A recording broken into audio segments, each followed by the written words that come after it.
Welcome back to synopsis IAS. I am Krishna. इस lecture में हम डिस्कशन करेंगे कि जब प्रीलिम्स के लिए आखिरी 10 दिन बचे हैं तो हम वो क्या क्या चीज़ें अप्लाई कर सकते हैं जिससे कि हम अपनी साल भर की स्टडी को एक पॉजिटिव नोट पर ख़त्म कर सकें, एक पॉजिटिव रिजल्ट ला सकें।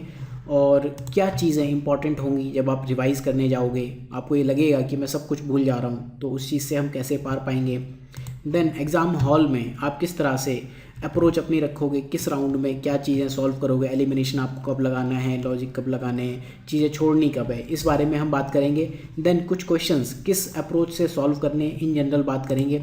देन टारगेट्स हमारे क्या होने चाहिए क्वेश्चन से अप्रोच करने के लिए, कितने क्वेश्चंस हमें अप्रोच करने, क्यों करने हैं, पेपर की टफनेस पे बात करेंगे। देन एक्यूरेसी, कितनी हाई एक्यूरेसी होगी। Then net positive questions and silly mistakes क्यों मैटर करती हैं, इसकी बात करेंगे। तो सबसे पहले मैं आपके साथ सबसे इंपॉर्टेंट चीज़ पर बात ज़रूर करना चाहूँगा, रिवीजन टाइम। लास्ट 10 डेज़ में, लास्ट 10-15 डेज़ में इशू ये होता है, हम सब कुछ पढ़ चुके होते हैं, कुछ चीज़ हमने बहुत अच्छी पढ़ी होती है, उसमें हम बिल्कुल श्योर होते हैं, कुछ चीज़ हमारी एवरेज होती है, कुछ चीज़ हमारी बिलो एवरेज होती है, लेकिन उसको एग्ज़ाम हॉल तक कैसे ले जाएँ। तो इसके लिए मैं आपको बहुत क्लियर चीज़ बताऊँ।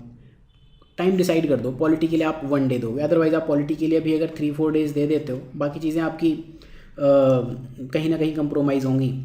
तो जो स्टैटिक पार्ट है उसको आप सिर्फ एक बार रिवाइज़ करो। आपने अगर पहले से कुछ चीज़ अपना प्लान आउट किया तो उसको फॉलो करो, अदरवाइज़ जैसा मैं बता रहा हूँ लमसम उसके अकॉर्डिंग कर लो। पॉलिटी आपकी एक दिन में रिवाइज़ हो जाएगी एग्जाम पॉइंट ऑफ व्यू से, सिर्फ प्रीलिम्स वाला पढ़ो, राइट। देन बाकी सारे सब्जेक्ट्स 5 से 6 घंटे आप एवरीडे दो, ठीक है। अगर आपको नहीं समझ में आ रहा है ये कैसे होगा, आर्ट ऑफ रीडिंग बुक का एक वीडियो मैंने बनाया हुआ है। देखो इशू क्या है कि हम ज़्यादातर सीरियसली लाइफ में पहली बार पढ़ रहे हैं, ठीक। तो ये इश्यूज़ आएंगे कि पॉलिटी इतनी बड़ी बुक एक दिन में कैसे पढ़ लें। यहाँ काम आती है सिनॉप्सिस आईएएस की गाइडेंस सीरीज़ और ये वाला video, how to read 600 pages in 5 hours. ये आप वीडियो देख लेना, 25 मिनट का वीडियो आपके कई साल बचा देगा, राइट।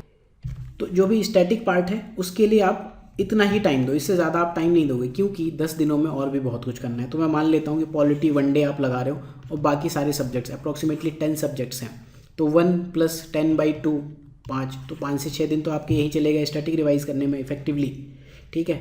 अब जो चीज़ आपको रिवाइज़ करनी है डेली, ठीक, करंट अफेयर्स है ना, उसको आप एक काम कर सकते हो। इन जनरल हम सब मंथली मैगजीन्स पढ़ते हैं या फिर हमने हिंदू या किसी भी न्यूज़पेपर के मंथली नोट्स बनाए होते हैं।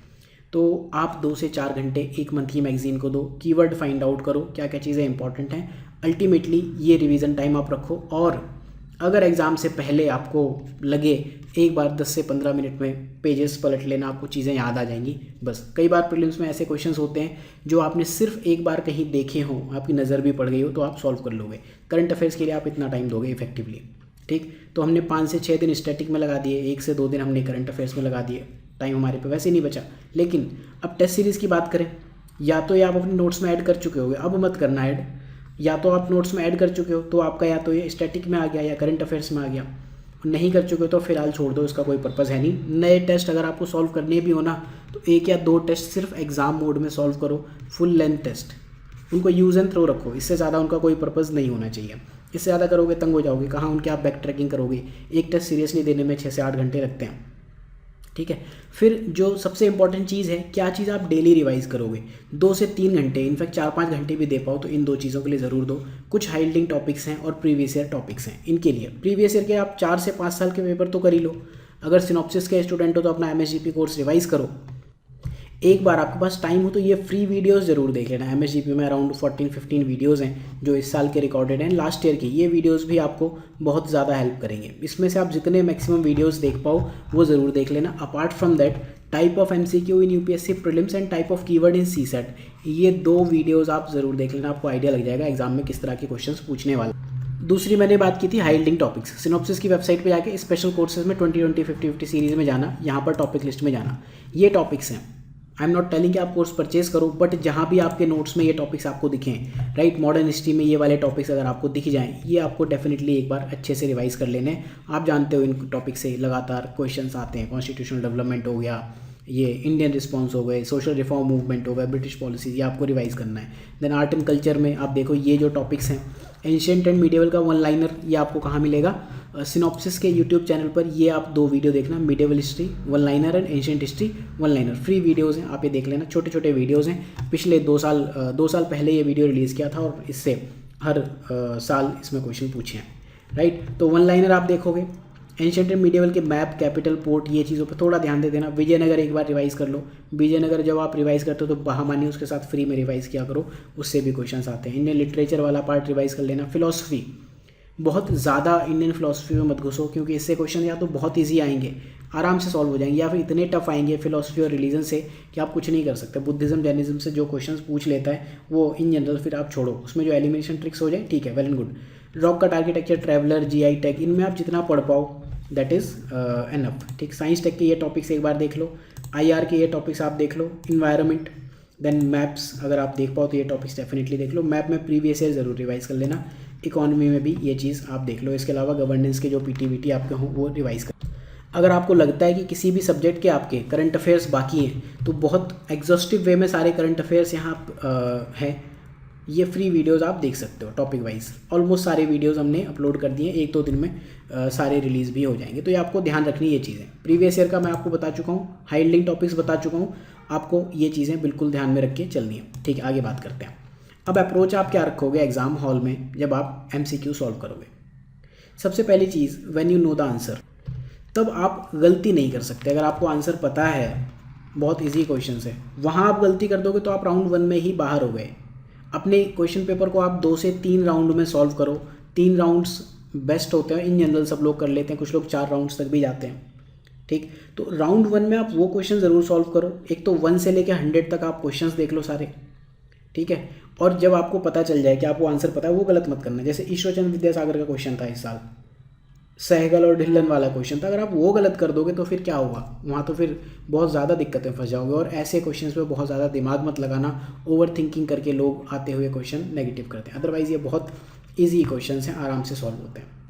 देन इसके बाद लॉजिक बिल्डिंग। लॉजिक बेसिकली आपका उन क्वेश्चंस में काम करेगा जहाँ अप्लाइड क्वेश्चंस हैं। फॉर एग्जांपल साइंस टेक में इनमें से कौन सा ट्रू है, उसमें तो इन जनरल आप ऑल ऑफ द अबव लगा देते हैं। देन पॉलिटी में आप देखोगे, पॉलिटी में क्वेश्चंस आपको दिखेंगे ऐसे। फॉर एग्जांपल इस साल कंसंट्रेशन ऑफ वेल्थ वाला क्वेश्चन पूछा, डायरेक्टली नहीं, थोड़ा दिमाग लगा के करना पड़ रहा है कि अच्छा ये DPSP का है। ठीक है, फॉर एग्जांपल इंडिया का कॉन्स्टिट्यूशनल स्टेटस 26 जनवरी 1950 को क्या था, प्रीएम्बल का पूछ रहा है। बेसिकली अमेंडमेंट ऑफ प्रीएम्बल की जो ये 3 कीवर्ड ऐड किए गए थे, ये उस टाइम पे थे प्रीएम्बल में या नहीं थे, सेक्युलर वर्ड था उस टाइम पे या नहीं था, तो ये चीज़ भी आप राउंड 1 में कर लोगे। अब कुछ क्वेश्चन ऐसे होते हैं जहाँ पे आपने फॉर एग्जांपल A और C एलिमिनेट कर दिया, आपको B और D में डाउट है। ऐसे 20-22 क्वेश्चन होंगे, 20 से 22 क्वेश्चन होंगे जहाँ आप एलिमिनेट करते करते फंस जाओगे।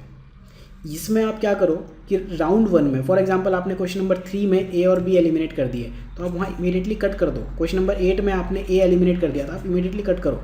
एटलीस्ट राउंड 1 में आपको बचे हुए ऑप्शंस पर ही मेहनत करनी है। ठीक है, तो इस तरह से आपका राउंड 1 खत्म होगा।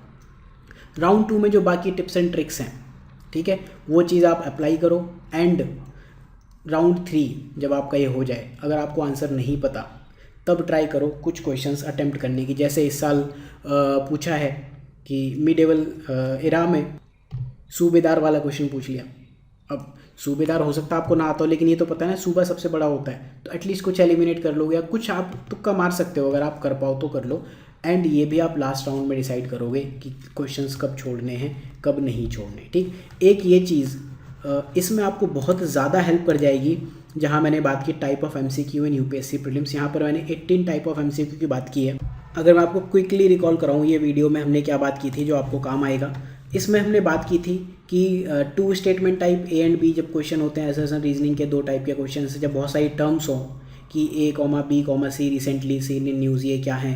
मल्टीपल स्टेटमेंट टाइप क्वेश्चन हो या फिर बहुत सारे स्टेटमेंट करेक्ट हों लेकिन ऑप्शन में उतने नहीं दिए। म्यूचुअली एक्सक्लूसिव कि आपको दिख रहा है कि एक ऑप्शन अगर ट्रू है तो दूसरा ऑप्शन ट्रू नहीं हो सकता, इस टाइप के question. Then fact based questions कैसे करने, इनकरेक्ट टाइप के कुछ क्वेश्चंस हैं वो देखे। देन वन लाइनर कैसे करने, देन मैच द फॉलोइंग के 3-4 टाइप देखे, क्रोनोलॉजी, कंटेम्प्रेरी, टोटल 18-20 टाइप के हमने क्वेश्चंस देखे थे इस वीडियो।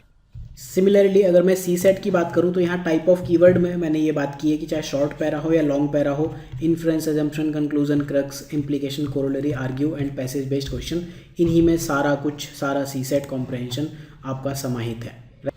एंड एक ये वीडियो MSGP के प्लेलिस्ट में पड़ा है, CSET फार्मूला एंड मेथड, ये आपका मैथ कंप्लीट कर देगा। ठीक है, तो बस आपको ये ध्यान रखना है, ये चीज़ आप सॉल्व कर ले जाओगे। अप्रोच फॉर सॉल्विंग क्वेश्चन आप इजीली कर पाओगे। टारगेट फॉर अटेम्प्टिंग क्वेश्चंस देखते हैं। तो आपको क्या करना है, 100% क्वेश्चंस अटेम्प्ट नहीं करने, 100% आप कर भी नहीं पाओगे, और ये आप करने जाओगे तो फिर गलतियाँ ज़्यादा होंगी। ट्राई करो पेपर के स्टैंडर्ड को देखकर कि 80, 85, 90 इस रेंज में आपको क्वेश्चन सॉल्व करने। अगर बहुत इजी क्वेश्चन होगा आप ऑटोमेटिकली 90 कर लोगे, और टफ क्वेश्चंस होंगे तो आप 80s में रह जाओगे, ठीक है, कोई ऐसा इशू नहीं है। एंड सी सेट में ट्राई करो बस 50 क्वेश्चंस का मार्क आप क्रॉस कर दो, हालांकि 50 से कम में भी सिलेक्शंस होते हैं। बस आपको ये चीज़ ध्यान रखनी है कि आपकी एक्यूरेसी 90% तक होनी चाहिए जो इजी क्वेश्चंस हैं। तो हमें नेट पॉजिटिव क्वेश्चंस मैक्सिमाइज़ करने हैं। जैसे कि मैं आपको हर बार ये चीज़ कहता हूँ, अगर आपने 3 क्वेश्चंस नेगेटिव कर दिए आते हुए तो जो आपको +6 मिलने वाले थे वो -2 हो गए, तो इफ़ेक्टिवली आपका -8 का लॉस हो जाएगा। ये आपको समझना पड़ेगा। थोड़ा सा मैं आपको कुछ बता दूं, अगर आप 100 क्वेश्चन अटेम्प्ट कर रहे हो और आपके 70 करेक्ट क्वेश्चंस हैं तो आपका इफेक्टिवली जो मार्क्स आ रहे हैं, मार्क्स का जो फॉर्मूला होता है कि 2 नंबर सही क्वेश्चन पर एंड गलत पर 2/3, उस हिसाब से आपके 120 मार्क्स आ रहे हैं। नेट पॉजिटिव क्वेश्चंस आपके 60 हैं। अगर मैं आपको कुछ केसेस यहाँ पर दे दूँ कि आपने 60 क्वेश्चंस ठीक किए हैं और 50 गलत किए, ठीक, 50 क्वेश्चन करेक्ट किए हैं, 60 अटेम्प्ट किए थे, तो आपके 93 मार्क्स आएंगे, 46.67। अगर बहुत टफ क्वेश्चन पेपर है तो आप 60 करके भी निकल सकते हो, लेकिन यहाँ पर आपको इश्यूज आएंगे कि फिर बहुत ज़्यादा क्लोज आप हो जाओगे। अगर आपके 80 क्वेश्चन आपने ठीक कर दिए और फॉर एग्जांपल 40 आपने सिली मिस्टेक्स कर दी, तो फिर आपका क्या है, 53 मार्क्स ही आ रहे हैं, कुछ बचा ही नहीं, ठीक है। और अगर फॉर एग्जांपल आप 100 क्वेश्चन ठीक करते हो, अटेम्प्ट कर देते हो, 50 ही ठीक कर रहे हो, तो आपके मार्क्स क्या आ रहे हैं, 66 मार्क्स आ रहे हैं। ऐसे लोग होते हैं, हम सब गलतियाँ करते हैं। अभी मैं आपको एक रैंडम कोई नंबर दे दूँ कि 72 क्वेश्चंस मैंने अटेम्प्ट किए और 55 ठीक कर दिए, तो यहाँ आप देखो अराउंड 98 पर पहुँच गए बाई चांस, ठीक है। अगर मैं यहाँ पर 80 क्वेश्चन कर रहा हूँ और 60 सही कर रहा हूँ, ठीक, तो आप देखोगे यहाँ पर 106 इस रेंज में हम पहुँचते। तो आपको इस तरह से देखना है। सी सेट में अगर आप 60 क्वेश्चन आपने सॉल्व किए, 40 सही है, आप 83 पर आ जाओगे, ठीक है। 60 इन जनरल होते नहीं हैं। हम मान के चलें आप 50 क्वेश्चन ठीक करते हो, 50 क्वेश्चन अटेम्प्ट करते हो और 40 आप कर ले जा रहे हो, ठीक है, आपके अराउंड 73 मार्क्स आएंगे, आप कट ऑफ निकाल लोगे। अगर आपने 50 ठीक किए और 50 क्वेश्चन अटेम्प्ट करके 35 ही ठीक किए तो आप बाहर हो, ठीक है, क्योंकि आपके मार्क्स हो गए 60। अगर आप 50 अटेम्प्ट कर रहे हो एंड 37 ठीक कर दे रहे हो तो भी आपकी कट ऑफ नहीं निकली। 50 में से 38 आपको ठीक करने हैं, तब आप जस्ट कट ऑफ क्रॉस कर रहे हो, ठीक। 55 क्वेश्चन आपने अटेम्प्ट किए, 45 हो गए तो आप निकल जाओगे, ठीक है। तो इस तरह से कुछ अपने लिए आइडियल नंबर्स तो नहीं, लेकिन हम एग्ज़ाम में पेपर को देख के ये ज़रूर आइडिया लगा सकते हैं कितने क्वेश्चन हमें करने, कितने नहीं करने। अगर आप इन सब चीज़ों का ध्यान रखते हो तो डेफिनेटली फिर कट ऑफ आप आराम से निकाल ले जाओगे। देख, 2-3 चीज़ें जो नहीं करनी है ना, एक तो रिवीजन को लेके बहुत ज़्यादा टेंशन में नहीं आना है, क्योंकि ये वो टाइम है जहाँ आपके पास टाइम तो है ही नहीं, ठीक है। 10 दिन है, उसमें से अगर आप स्टैटिक को हिसाब से दे रहे हो तो 5 दिन में आप ख़त्म कर पाओगे। करंट अफेयर्स के लिए आप इफेक्टिवली 2-3 दिन ले रहे हो, तो बेसिकली आपको क्या करना है, हाई यील्डिंग टॉपिक्स पर ध्यान देना है, प्रीवियस ईयर पे ज़रूर ध्यान देना। आप अगर देखो कि टेस्ट सीरीज़ में आपके मार्क्स नहीं आ रहे हैं और आप प्रीवियस ईयर 4-5 साल के क्वेश्चन सॉल्व करके देखो, आपको क्वेश्चंस के लेवल में ज़मीन आसमान का डिफरेंस दिखेगा, ठीक है। तो जो चीज़ें मैंने आपको बताई, एंड में मैं आपको एक बार वापस से रिकॉल कर दूँ, MSGP की ये प्लेलिस्ट आपको डेफिनेटली बहुत ज़्यादा हेल्प करने वाली है। सबसे ज़्यादा ये 2 वीडियोस, बाकी आप इसमें जितने ज़्यादा देख पाओ, ठीक है, वो आपको हेल्प करेंगे। देन 20-20, 50-50 सीरीज़ में एटलीस्ट ये 2 वीडियोस जहाँ 1 लाइनर हमने बात की, 1-2 क्वेश्चन ऐसे ज़रूर आ जाएंगे, ठीक है, जो टफ होंगे आपसे नहीं होंगे। बाकी अगर आपके पास टाइम हो तो कर लो। साइंस टेक के जो बायो वाले क्वेश्चन आए थे सारे इससे आए हैं, ठीक है। पीटी में जो सब्जेक्ट आपका रिवाइज ना हो वो आप रिवाइज कर लेना। देन जो 20-20 सीरीज़ में मैंने आपको एक टॉपिक लिस्ट बताई है, ये टॉपिक लिस्ट भूल मत जाना, बस इतना ही है। लास्ट 10 डेज़ के लिए यही एक अप्रोच हो सकती है। अपार्ट फ्रॉम दैट कुछ भी नया फॉलो करने से बचो, जब तक कि आपको लगे कि बिल्कुल ही आप अब तक उसको एक बार भी टच नहीं कर पाए हो तो, ठीक है। तो मिलते हैं किसी दूसरे लेक्चर में, एंड तब तक के लिए प्रीलिम्स के लिए ऑल द बेस्ट। बहुत ज़्यादा गाइडेंस की नीड है नहीं, जो चीज़ें मुझे बतानी थी मैं ऑलरेडी बता चुका हूँ, कन्वे कर चुका हूँ। फिर मिलते हैं और दूसरे लेक्चर्स में। तो thank you for watching, have a good day and wish you the best for your exam.